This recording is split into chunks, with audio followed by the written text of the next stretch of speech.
We're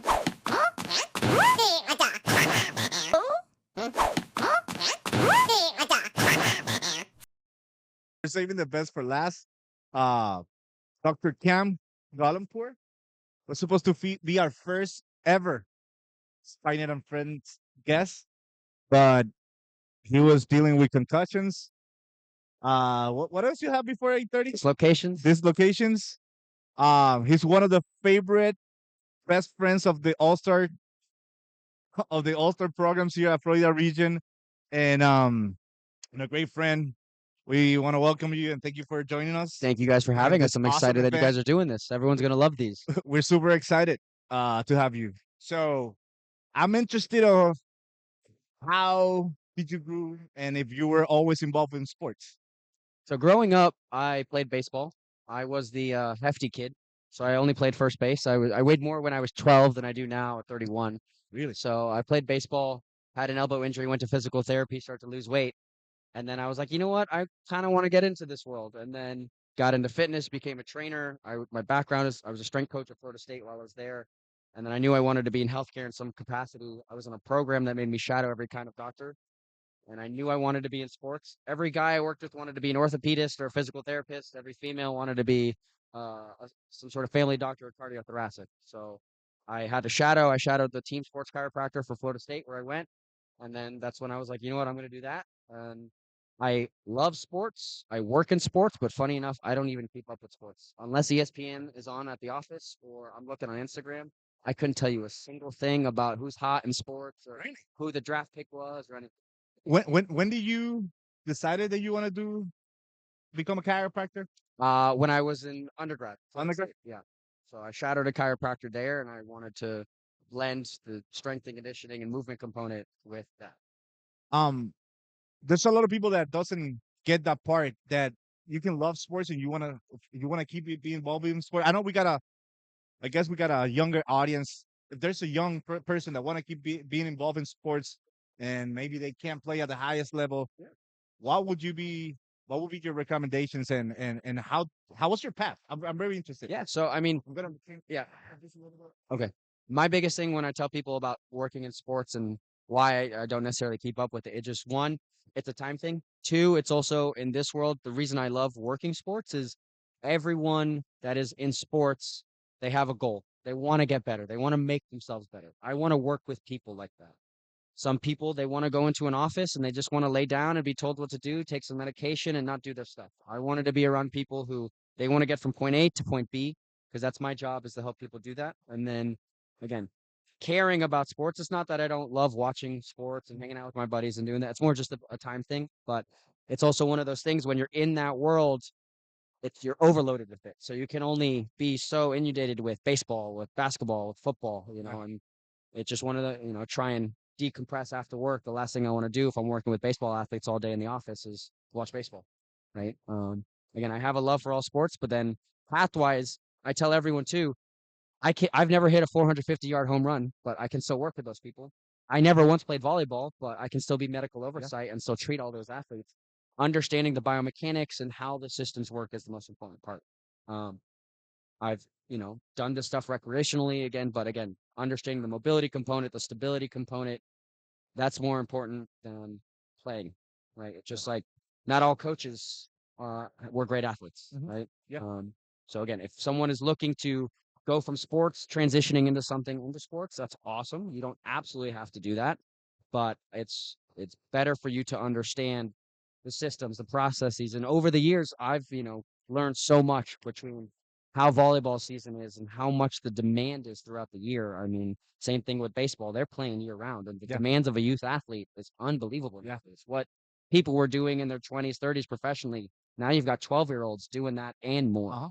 And they're expected to do that all year, travel, go to, all these different places. And so it becomes a lot. Yeah. But I definitely learned a lot I about. want to go back to that question later, but how do you get involved with the Florida region? So I graduated March 2020, the week everything shut down. I had 4 jobs while I built my previous practice.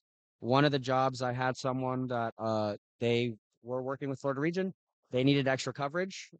And so I started covering events. And then it just turned into an opportunity where they wanted me to travel with Team Florida, yeah, with Ben, and then they just wanted me to keep coming back, and I'm lucky to be here at year 6. I think my bad jokes and the pain cream that I give everyone has kept me here. But it's something that I absolutely love, and I couldn't imagine a world without it. No, but definitely the job that you do with the team every year, Florida is in top at the top teams at All Stars. It was high performance when you started before All Stars. Yes, it was Yeah, it was high yeah, performance. Back in my first one was 2021 in Orlando. yeah. And now talking about youth and the load that they go through now, what typical injuries that you see in kids at this age, and why you see that happening? I mean, the number one things that we see are overuse injuries between shoulders and knees. Um, the big thing is, again, going back to my comment on the overall demand, you've got club, you've got travel, you've got school, right? And then all the additional stuff, the skill specific training, the sports training, the strength training. So it's all overload. And the amount of work that's required, just like everything has a capacity, right?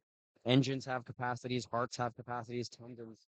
So again, it's just overall globally the demand for everything has increased, and parents and kids need to understand they do need to rest at some point. What did you recommend before matches and after matches, especially in a tournament like this that you play three Of matches? course. So if we're talking an event like this, the biggest thing is you got to get your heart rate up, doing some more dynamic and active stretches, and then also specific stability and mobility routines to your body. Back in the day, we used to joke, you touch your toes for 10 seconds, clap, move on, cross your body. Uh-huh.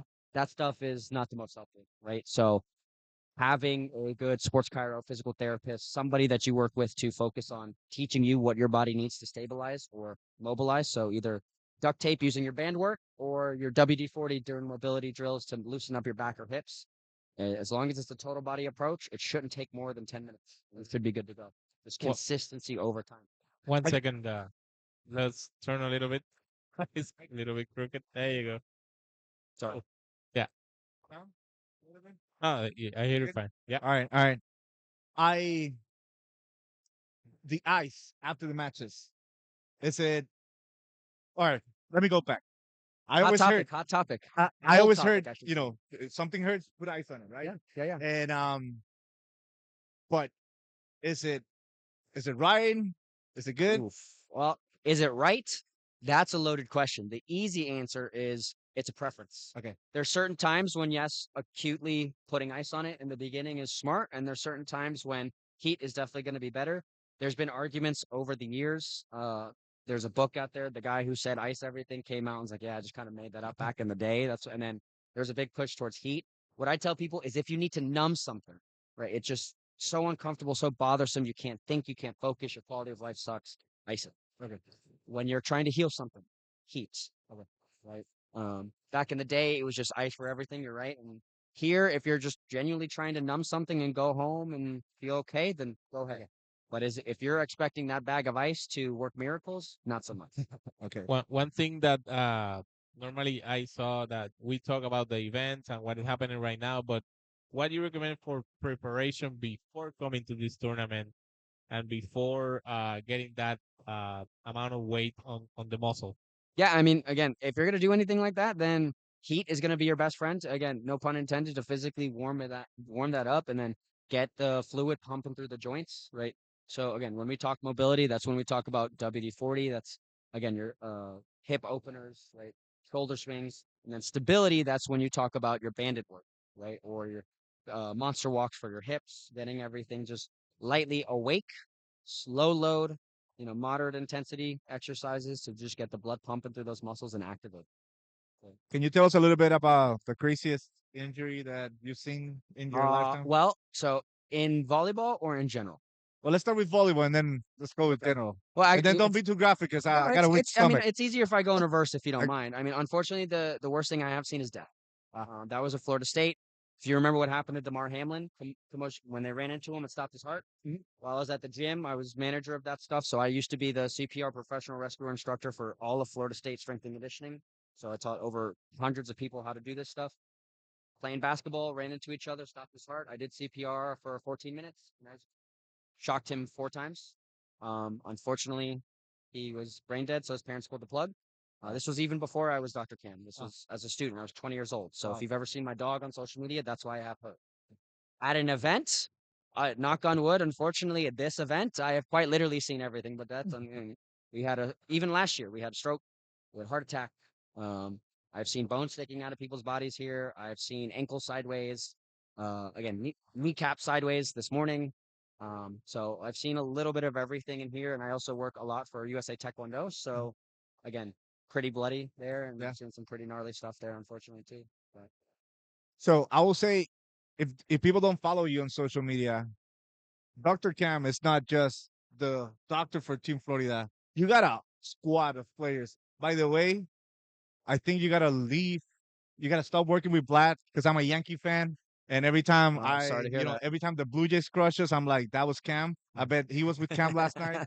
So tell us about it. How cool is it to work with them, and what is the dynamic with an athlete like Vladimir? Yeah. I mean, again, with that, you know, the social media stuff is in this era, it's an easy way to market because I'm time poor. So I'm busy in office treating people or working on people. So social media is the easiest way I can get, people to see what we do. And again, I'm a chiropractor by trade, but we all know I'm not just going to sit there rack and crack.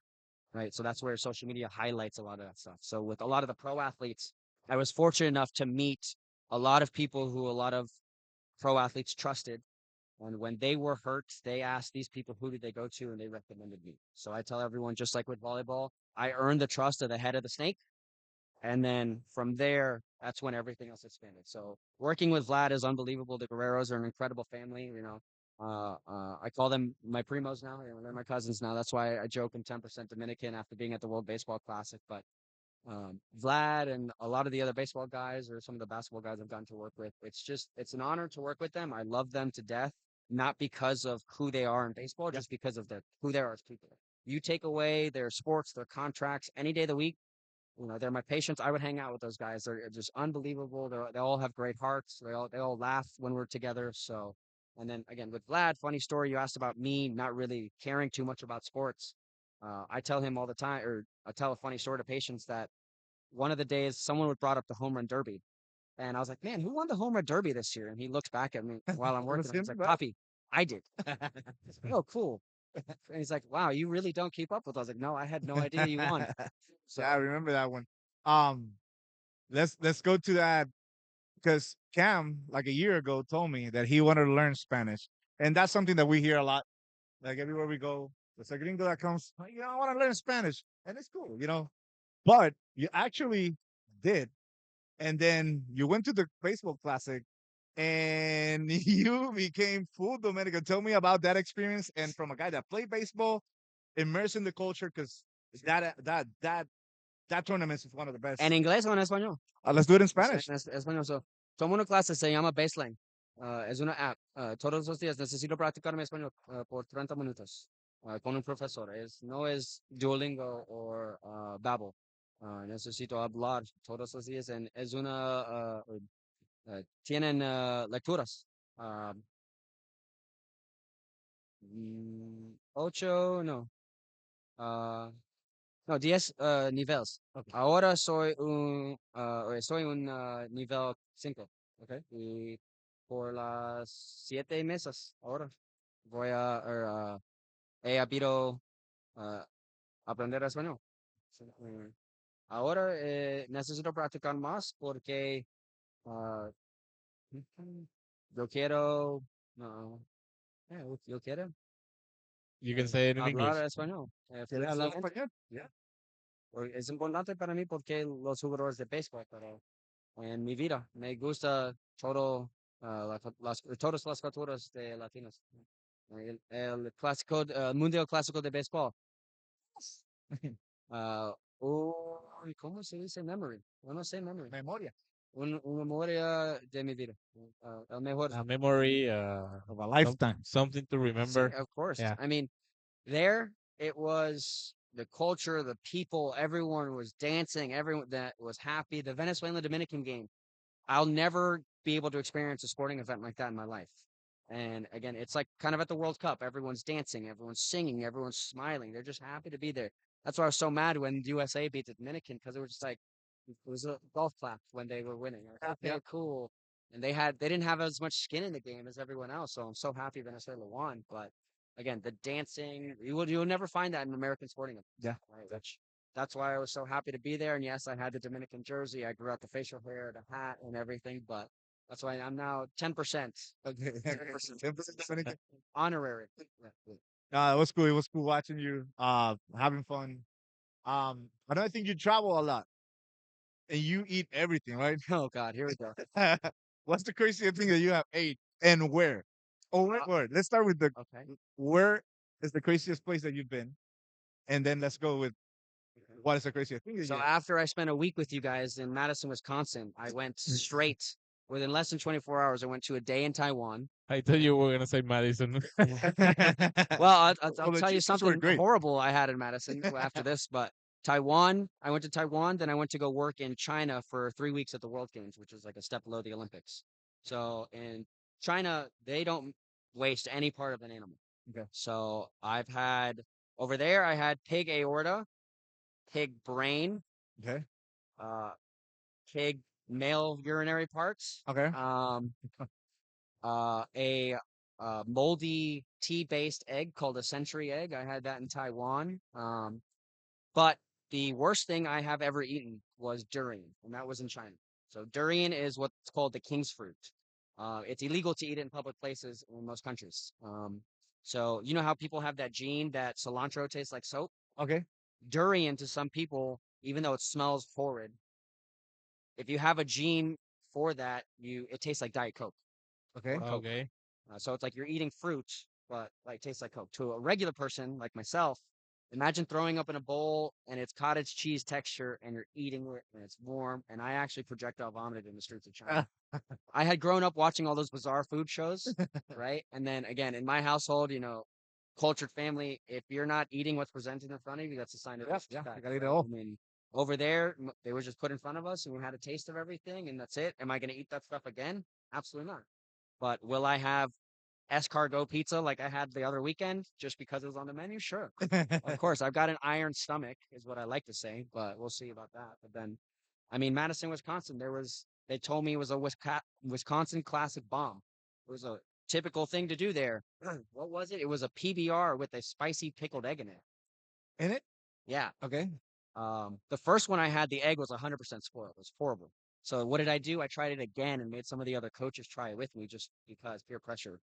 It actually wasn't that bad, but funny enough, it wasn't a thing they actually do in Madison, Wisconsin. That restaurant just completely made it up and told people it was. So, but yeah, I mean, I've definitely have eaten some crazy stuff. I try and play it pretty relaxed while I'm working these tournaments because last thing I want to do is be in the bathroom all day when there's emergencies happening. So Yeah. You're always running uh We see you running on all the time. tournament all the Um, time. and you know, how's you mentioned that you were heavier growing up. It was work related. It was personal, or why I lost weight? yeah, Or yeah, and yeah, why I mean, you always running. You're super fit. well, I mean, when I was 12 or 13, I really wanted to play football, and they had a weight limit. Okay. I was 200 pounds, and the weight limit was 150. So I had asked my mom to get me a dietitian, and so I can fix my diet. Because genuinely, when I say this, I all I ate was cinnamon toast crunch and chocolate chip waffles and fast food. And I'm talking like 3, 4 bowls of cinnamon toast crunch. I haven't relapsed since. I'm scared to eat it. Um, I'm 20 years cinnamon toast sober, I guess, but it's just one of those things that once I started losing weight, I just fell in love with working out and how it made me feel. And then I did mixed martial arts when I was from 13 to 18, and you can't really be out of shape doing that. So that really helped me. And then again, became a trainer and wanted to help other people. And again, and here being in shape and being part of it is right. We've got long days. Today we'll go 6 a.m. to probably 10 p.m. and then tomorrow 6 a.m. to knock on wood, maybe midnight if we're lucky. But it just being healthy is part of my daily lifestyle. I wake up at 4:30 so I can work out, then go to work and help people. But with what I do, I can't be hypocritical. I can't be asking people all day to exercise, to be healthier, to go work out, and not be healthy myself. Yeah, yeah. So, definitely a personal thing that is now a part of my life. So. Go ahead. So being in this tournament, Florida region, what does it mean for you? Big bang on the region every time. So we can say we have an all star here because Oh, he's he an all-star. Yeah. so Yeah. I mean, this is something for me that, again, I'm very fortunate to be here. And I'm very lucky that I keep getting asked back. So when I had sold my business last year, one of the things that I asked the Performance Lab, which I'm very grateful they allowed me to be here, is please allow me to leave for these events because this is part of who I am now. Yeah. And even so many patients were like, "Are you still going to be able to travel? Are you still going to do the stuff?" Even though I'm out of office and they can survive a day without me, a couple days without me, but they know that the travel for me is just, again, all the people I've got to meet or I've gotten to meet you guys, everyone else. It's like going to hang out with your friends, but you're working. Yeah, That's it. yeah, And that's pretty the cool. places we've gotten to go, no offense to the Midwest, but I don't think any of us would have gone to Des Moines, Iowa, or Madison, Wisconsin Uh-huh. unless work had taken us Uh-huh. there. So I never wanted to be the travel guy. And then again, thanks to volleyball, and then it escalated to other sports. I'm very fortunate that I have something to look forward to Yep. say, hey, you know what? Life might be a little hard right now, but in 3 weeks, I got to go hang out with my friends and do some good work and have great conversations and be with good people. So Talking about friends, you got a pretty cool relationship with Ben. Shout out Ben. we Uh, love you, Ben Keys. yeah. Um, Tell us about that relationship and because I know you guys are do separate things, but you always hanging out together. It's pretty cool. Yeah, I mean, Catching Ben Keys, RX Massage Therapy, best one in Orlando, huge in the volleyball world. Yeah. I mean, genuinely a very, very, very good person to all of volleyball, especially in the state of Florida. He's worked with so many people, but when I first met Ben, I think personality wise, we're both just two goofballs at heart, but we both also really love what we do. And we could kind of tell that immediately. And the big thing in any medical world is you're not trying to just show off who you know, what you do, what you can do. I never got that vibe from Ben. And even throughout the years of working with Ben, the Rolodex of people he's worked on and worked with, it's just like, what? How have you worked on, all of those people and you never once said anything? Again, it's amazing. His quality of work is great for a massage for in massage therapy world. He's the top of the top. Yeah. Like, and again, I've learned so much from him. And again, we're definitely equals with what we do and traveling together. But he likes to say he's funnier. I like to say I'm funnier. I think that's right there. But yeah, again, it's just more of a he loved what he did, and I loved his personality, and someone I want to be around, and we just really meshed well, and we started sending memes, and that's a true level of friendship nowadays. So it just hasn't stopped 6 years later. um, do you have to be an elite athlete to go and get Dr. Cam services or Absolutely not. I tell everyone with this, right? As long as you're willing to do what I ask you to do, you can come see me. So where I work, it's $350 an hour to see me. Right? My goal is to get them to where they want to be. Some people it's easy and it can take 2 to 3 times. Most of the time, I get people who have already been in chronic pain. They've been through the ringer. They've been through the conventional insurance-based PT, Chiro injections, and it didn't work. Whether that's your 75-year-old mom or the 12-year-old, as long as you're willing to do what I do, I will be the first person to tell you I can help you or I can't help you. Right? Obviously, some of it is an investment, but what I tell people, it's not just an investment finance, it's time, but getting your life right. If you take away something from somebody, such as running, playing a sport, working out, it is so much more than just physical. Right? You take a 75-year-old who loves to go walk with her friends, but she can't because she's got knee pain.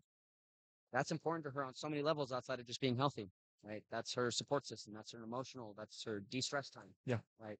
So I'm willing to help anyone as long as they're willing to do the work and I can help them. And if I can't, I do the best to find them the best people I can. So and how can we reach out Dr. Cam Gholampour? yeah, so I am the director of the performance care over at the Performance Lab in Tampa, Florida. You can find me on Instagram at SportsChiroCam. And then if you need me more, then tpltampa.com for Dr. Cameron Gholampour on the performance care side. They'll take care of you. But if anything, make sure you follow SpikeNet and just reach out for them. Who Well, was that one subscribe. guy with the crazy last name that ate the weird stuff in China? That's Sports Chiro Cam. Shout out Dr. Cam. Thank you shout out guys to for Thank you the so having me. much This campus is for like for great. I'm coming. for so happy you coming. guys are Remember doing to this. Well, you got subscribe, fans looking. people. Already got fans. The fans are Let clapping. I'll be available for autographs in 2 seconds. I'll come sign your tape. Thank you.